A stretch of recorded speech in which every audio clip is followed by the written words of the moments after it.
Hello everyone, welcome to my channel English. This is Swathi teacher.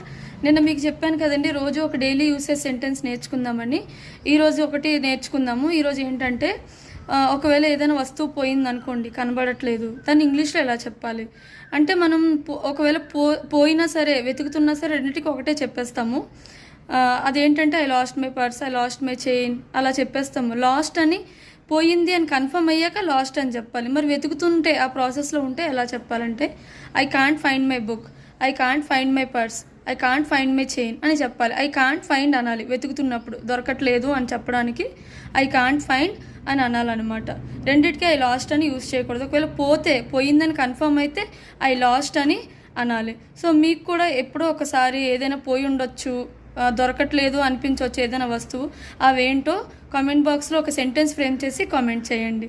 Talk beautifully, live beautifully. Like, share, subscribe and follow my channel.